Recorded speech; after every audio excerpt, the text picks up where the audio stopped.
Hello student, welcome to the our class. વિદ્યાર્થી મિત્રો, હું છું તમારો મેન્ટોર શિક્ષક હિમાંશુ સર ધરાસર અને તમે જોઈ રહ્યા છો સવર્ગ સંયોજનો. વિદ્યાર્થી મિત્રો, લાસ્ટ લેક્ચરની અંદર આપણે સવર્ગ સંયોજનોને લગતા પર્યાયોને સમજવાનું સ્ટાર્ટ કર્યું કે જેની અંદર સવર્ગ સ્પીસીઝ, મધ્યસ્થી પરમાણુ, લેગેન્ડ જેવી બાબતોને સમજી લીધી. લેગેન્ડની અંદર પણ ખાસ કાળજીપૂર્વક યાદ રાખવા જેવી બાબત એવી હતી કે જે એકદંતીય હોય, દ્વિદંતીય હોય કે પછી બહુદંતીય અને સસદંતીય હોય કે પછી ઉભયદંતીય જેવા NO2 માઇનસ અથવા તો SCN માઇનસ જેવા સંયોજનો હોય કે જેને આપણે ખૂબ જ કાળજીપૂર્વક સમજ્યા અને યાદ પણ રાખ્યા. આજે ત્યાંથી આગળ જઈએ એટલે સ્વાભાવિક છે કે તમારો નેક્સ્ટ વર્ષ એટલે સવર્ગ આંક. ચાલો સમજીએ સવર્ગ આંક એટલે શું છે. હવે લાસ્ટ લેક્ચરની અંદર જ્યાંથી મૂક્યું હતું ત્યાંથી ફરી એકવાર કન્ટિન્યુ કરીએ. એટલે કે ચોથો શબ્દ સવર્ગ આંક. હવે સવર્ગ આંક નામનો શબ્દ તમે વાકેફ છો જ, મારે કંઈ એક્સ્ટ્રા કહેવાની જરૂર છે જ નહીં. આપણે વારા સમજ્યા છે ચેપ્ટરોને, માહિતી મેળવી છે ઘન અવસ્થાની. તો એક સવર્ગ આંક એટલે શું એટલે આપણે સમજીએ છીએ કે જ્યારે પણ કોઈ ધાતુની ફરતે કોઈ રચનામાં ગોઠવાતા લિગેન્ડ કે જેની સંખ્યા કેટલી છે તેના પરથી તમે સીધું જ કહી શકો છો કે લિગેન્ડ દાતા પરમાણુની સંખ્યા જેટલી જ ધાતુ એ રચના તૈયાર કરે છે અને એની સાથે જે સીધું જોડાયેલું હોય તે સંખ્યા જ એટલે સવર્ગાંક સંખ્યા. જો આમાં પણ તમને સમજ નથી પડતો, સિમ્પલ તમને સવર્ગાંક એટલે શું તો કે ડેફિનેશન કહી શકું છું તેની, એના એક્ઝામ્પલ દ્વારા સમજાવી શકું છું. એક્ઝામ્પલ તરીકે તમારી પાસે PTCl6 છે. શું છે? PTCl6 2-. તો આની અંદર જે ક્લોરીન છે કેટલા છે તો કે 6 છે. તો આ 6 જે છે તેના માટે શું થયો? સવર્ગાંક. સવર્ગાંકને કોઓર્ડિનેશન નંબર કહેવાય. શું કહેવાય? કોઓર્ડિનેશન નંબર, જેને હું CN કેપિટલ CN વડે દર્શાવી શકું છું. તો CN બરાબર થઈ ગયું 6. શું થઈ ગયું? 6. યસ. એક્ઝામ્પલ તરીકે તમારું બીજું કોઈ એક્ઝામ્પલ તમારી સાપેક્ષ રજૂ કરતો હોવ અને એક્ઝામ્પલ તરીકે તમારી પાસે હોય NiNH3 4+2. તો યાદ રાખજો કે તમારી સાપેક્ષ જે મધ્યસ્થ પરમાણુ છે તેની સાપેક્ષ અહીંયા CN તમારી પાસે જોડાયું છે કેટલું? તો તમને ક્લિયર લાગે છે 4 જેટલું. તો આમ તમે ક્લિયરલી કોઈ પણ પ્રકારનો સવર્ગાંક સરળતાથી તમે મેળવી શકો છો. હા, એ વસ્તુ ખૂબ જ કાળજીપૂર્વક યાદ રાખવાનું કે જો કોઈ દ્વિદંતીય હોય તો દ્વિદંતીય હોય તો ખૂબ જ કાળજી રાખવી પડશે. લાસ્ટ લેક્ચરમાં અને આગળ લેક્ચરોમાં જ્યારે દ્વિદંતીયનું એક્ઝામ્પલ લખ્યું, જેમ કે તમારી પાસે Feનું એક્ઝામ્પલ છે તો કે Fe C2O4 આવું કોઈ એક્ઝામ્પલ છે ને એ પણ 3 જેટલા મોલિક્યુલ સાથે જોડાયેલું છે અને 3- આવી રીતે પ્રકૃતિમાં છે. પણ અહીંયા હવે તમને 3 દેખાય છે ને 3. તો શું અહીંયા Feનો જે પણ સવર્ગાંક છે, Feનો સવર્ગાંક જેમાં અહીંયા માપીએ છીએ તેમાં મપાશે? ના, કેમ કે તમારી પાસે આ દ્વિદંતીય લિગેન્ડ છે. કેવો લિગેન્ડ છે? દ્વિદંતીય લિગેન્ડ છે. અને દ્વિદંતીય લિગેન્ડ હોય તો અહીંયા તમારો CN નું મૂલ્ય 3×2, કેમ કે દ્વિદંતીય લિગેન્ડ હોવાને કારણે 3×2 એટલે કે 6 જેટલું નીકળી આવશે, ના કે 3 જેટલું. તમે જેમ અહીંયા C2O4 ની વાત કરી છે એવી જ રીતે હું બીજું એક્ઝામ્પલની વાત કરતો ત્યારે હું દ્વિદંતીય લિગેન્ડ કોઈ ઇથિલિન 1,2-ડાયમાઇન મૂકી દઉં તો પણ તે દ્વિદંતીય છે. તો તેની અંદર પણ ×2 ની પ્રકૃતિ મારે જોવી પડશે, સમજવી પડશે, કેમ કે તે દ્વિદંતીય છે. અને એક સ્વાભાવિક લોજિકલ થિંકિંગ છે કે જો દ્વિદંતીય હોય તો એ દ્વિદંતીય મુજબ કામકાજ કરવું. એટલે હંમેશા યાદ રાખવાનું છે તમારે આના પરથી કે મધ્યસ્થ પરમાણુ અથવા તો આયનનો સવર્ગાંક મધ્યસ્થ પરમાણુ અથવા તો આયન સાથે લિગેન્ડ દ્વારા રચાતા સિંગલ સિગ્મા બંધની સંખ્યાની માત્રા પર આધાર રાખે. જેમ કે આની વાત કરું છું, તમારે સ્ટ્રક્ચર દોરવું પડે અને સ્ટ્રક્ચર દોરવા જાવ તો મેં તમને આગળ પણ શીખવ્યું છે ને અત્યારે પણ શીખવું કે ઓક્ઝલેટ આયન છે એટલે હું તેને OX વડે દર્શાવું તો આવી રીતે જ દર્શાવીશ ને. તો એમાં સિંગલ આયન જે સિગ્મા બંધ બને છે કેટલા બને છે જુઓ તો જરા 6 જેટલા. તો આ 6 જે છે તેનો સવર્ગાંક છે. સમજાય છે તમને? ક્લિયર થાય છે તમને? સમજાવવું જોઈએ. Clear, done. આમ તમારે ફાઇનલી સિગ્મા બંધ ગણવાના હોય છે, ના કે મધ્યસ્થ પરમાણુ સાથે જોડાયેલા લિગેન્ડની સંખ્યા. લિગેન્ડની સંખ્યા ફક્ત જોઈ લેશો તો તમે ખોટા હશો, કેમ કે અહીંયા 3 હોય તો તેનો સ્વર્ગાંક 3 જેટલો નથી. હા, એકદંતીય છે તો ઓકે, તમે ગણી શકો છો. ઓકે ને, એકદંતીયમાં તે પોસિબલ છે. દ્વિદંતીય હોય અથવા તો ષષ્દંતીય લિગેન્ડ DDTA હોય. ઓકે, EDTA ખાસ યાદ રાખવાનું, જેનું સ્ટ્રક્ચર પણ તમને અગત્યનું લાગતું હોવું જોઈએ. લાસ્ટ લેક્ચરની પણ મેં રજૂઆત મૂકી તમારી સાપેક્ષ, ત્યારે પણ તમને મેં રજૂઆતમાં કહ્યું હતું. ઓકે, ચાલો ત્યાંથી આગળ વધીએ ને ત્યાંથી આગળ વધીએ એટલે તમારા માટે ફરી એકવાર નવો શબ્દ, અને એ નવા શબ્દના માધ્યમથી હું તમને કહેવા જતો તો એ શબ્દ રહેશે તમારો E નંબરનો શબ્દ, કે જેમાં સમજીએ સવર્ગ પ્રભાવ ક્ષેત્ર. પ્રબળ પ્રભાવ ક્ષેત્ર. હવે સમજો તમારી પાસે અહીંયા મધ્યસ્થ પરમાણુ અથવા તો આયન, તેની સાથે લિગેન્ડ જોડાયેલા છે, જેને આપણે કૌંસ વડે દર્શાવીએ છીએ. ઓકે, તો આપણે કૌંસમાં સમાવાઈએ છીએ ને તે લિગેન્ડ દર્શાવીએ એટલે આપણે સમજ પડે કે તે કૌંસની અંદર લખ્યા છે એટલે એ કૌંસનો ભાગ એટલે કે તે લિગેન્ડ છે, અને તેને સામૂહિક રીતે સવર્ગ પ્રભાવ ક્ષેત્ર તરીકે લખાય, દર્શાવાય અથવા તો ઓળખી શકાય.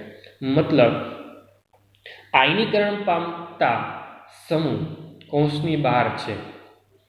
જેમ કે હું એક્ઝામ્પલ તરીકે વાત કરું, તમારી પાસે એક્ઝામ્પલ છે ખૂબ જ અગત્યનું, જે આપણે શરૂઆતના લેક્ચરમાં સમજ્યા, Ka4 FeCN6. હવે આમાં પ્રભાવ ક્ષેત્ર કયું કહેવાય તો કે CN6, બસ પૂરું, એટલું કહે. શું પડી ગઈ? પરંતુ આ જે ભાગ છે તે પ્રભાવ ક્ષેત્ર છે, પરંતુ K4 શું છે તો જો તે આનું આયનીકરણ કરશો તો તમે બધા જાણો છો કે આયનીકરણ કરો ને તો અહીંયાથી 4K પ્લસ છૂટું પડી જાય, પ્લસ FeCN6 -4 અહીંયા છૂટું પડી જાય. તો એક વસ્તુ ક્લિયર સમજી લો કે તમારી સાપેક્ષ અહીંયા જે પણ આ ભાગ રચાયેલો છે એ એટલે કે FeCN6 -4 જે તમારા માટે થઈ જાય છે પ્રભાવ ક્ષેત્ર. તો સવર્ગનું પ્રભાવ ક્ષેત્ર એટલે એટલો જ ભાગ કે જે આપણે કૌંસમાં દર્શાવતા હોઈએ છીએ, કૌંસની બહાર નહીં.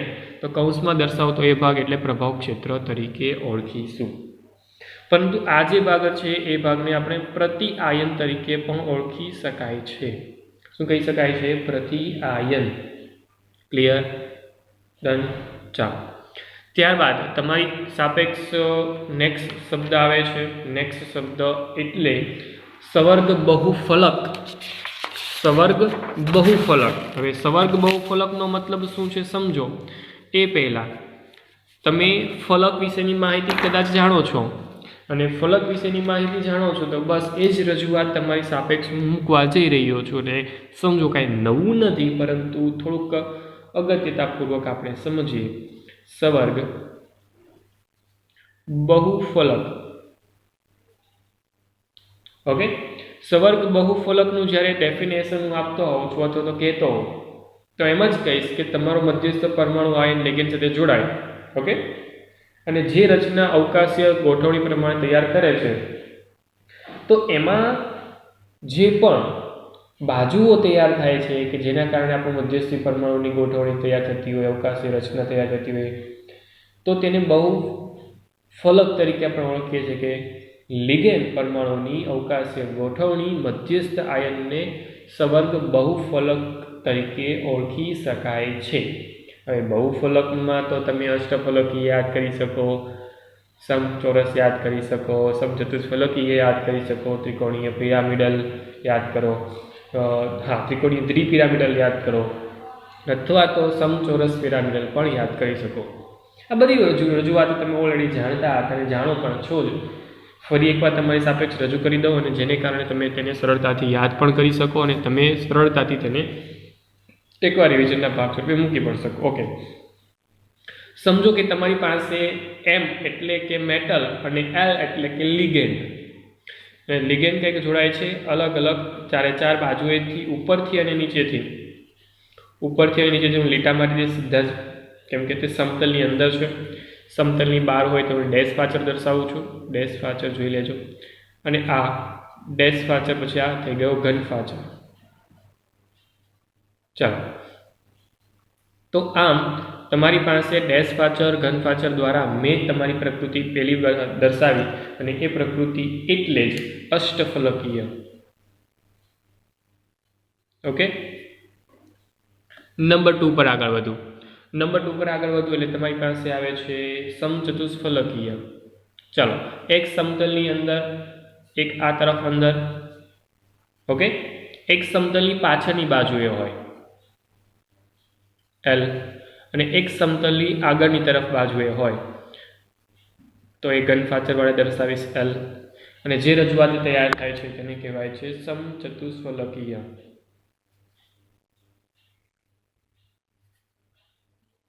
ક્લિયર? ડન. નેક્સ્ટ વન, તમારી પાસે બધા જ એક જ સમતલની અંદર ચારે ચાર હોય તો તેને આપણે આવી રીતે દર્શાવીએ છીએ કે એક જ સમતલની અંદર છે, ઉપર પણ નથી ને નીચે પણ નથી, એક જ સમતલની અંદર છે.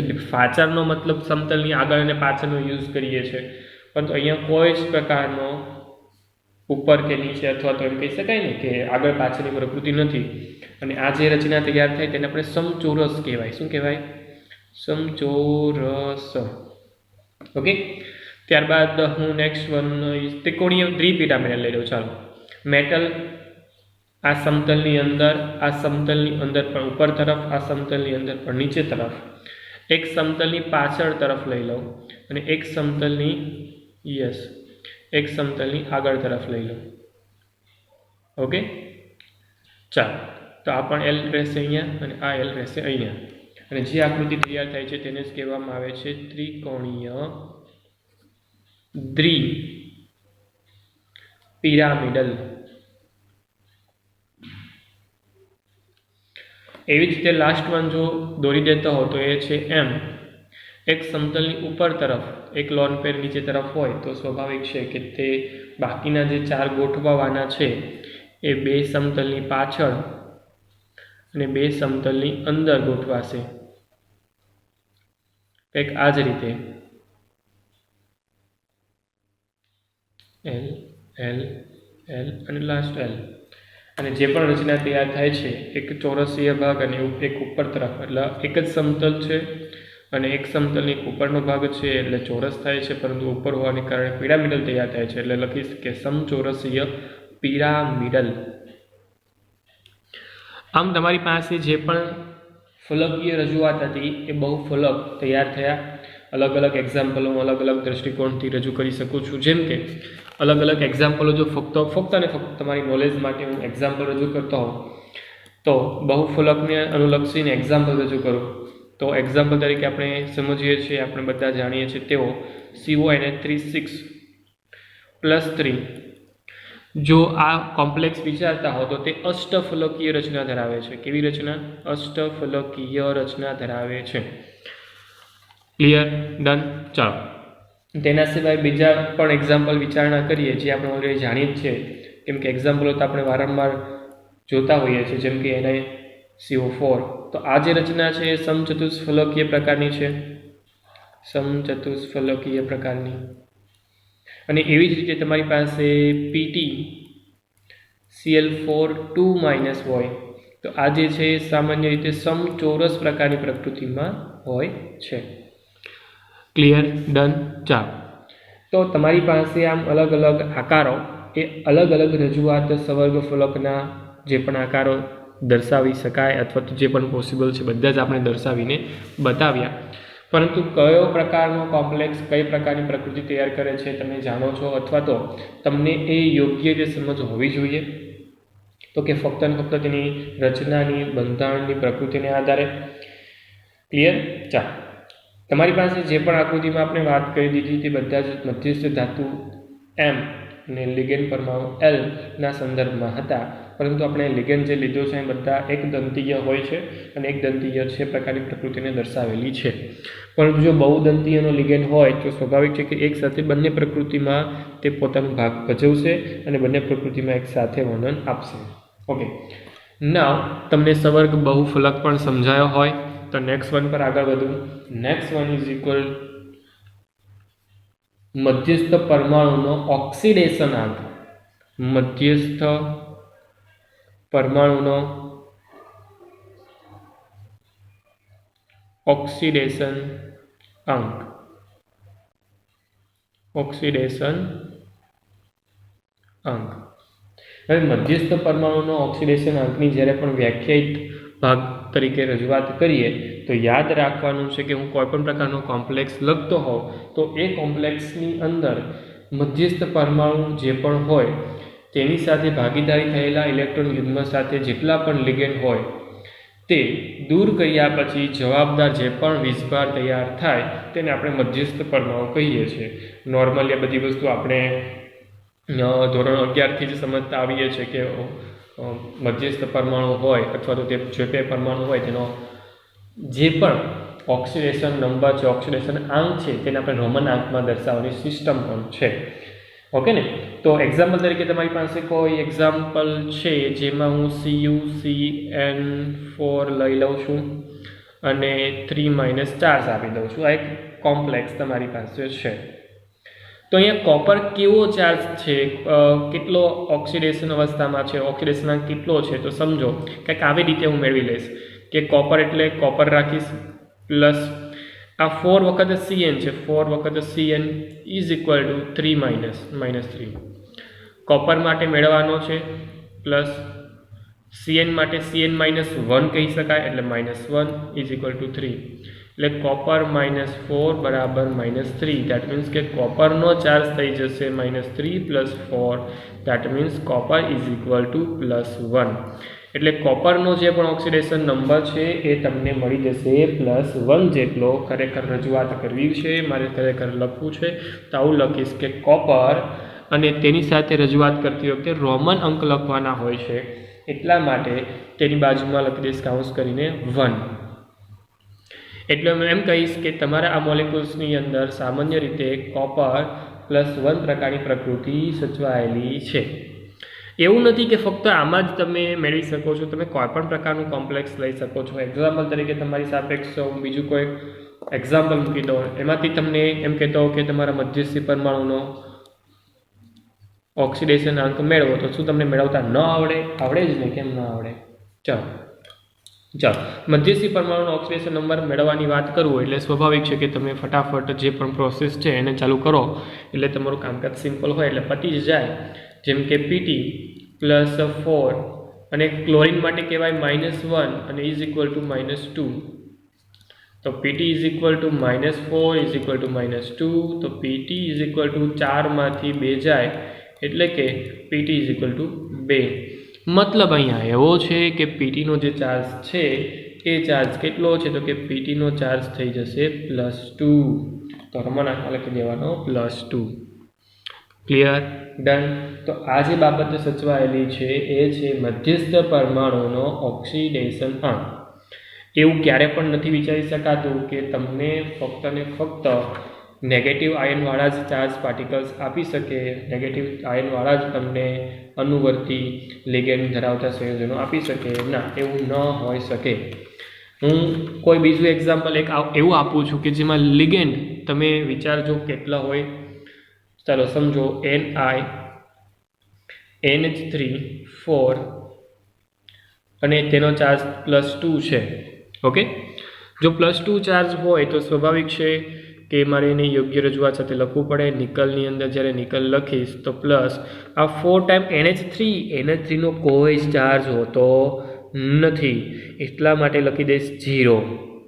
હવે તમારી પાસે જે તટસ્થ પરમાણુ છે જેમ કે NH3 છે, જેમ કે H2O છે, અને કોઈ ચાર્જ નથી તો એને માટે શું લખી દઈશ? 0 લખી દઈશ. તો અહીંયા તમે સરળતાથી વિચારી શકો છો કે યસ આ 0 હોય તો અહીંયા +2 થઈ જશે. તો એના માટે સીધું જ કહી શકું કે +2 છે. દેટ મીન્સ કે તમારી પાસે જે પણ નિકલ ધાતુ આપી છે તે +2ના ફોર્મની અંદર હોઈ શકે છે. ક્લિયર? ડન? સમજાયું? ગુડ. આ સાથે તમારા પર્યાયોનો છેલ્લો ભાગ, છેલ્લા 2 શબ્દ એટલે કે શબ્દ નંબર 10 અને એવા શબ્દ એટલે કે હોમોલેટિક અને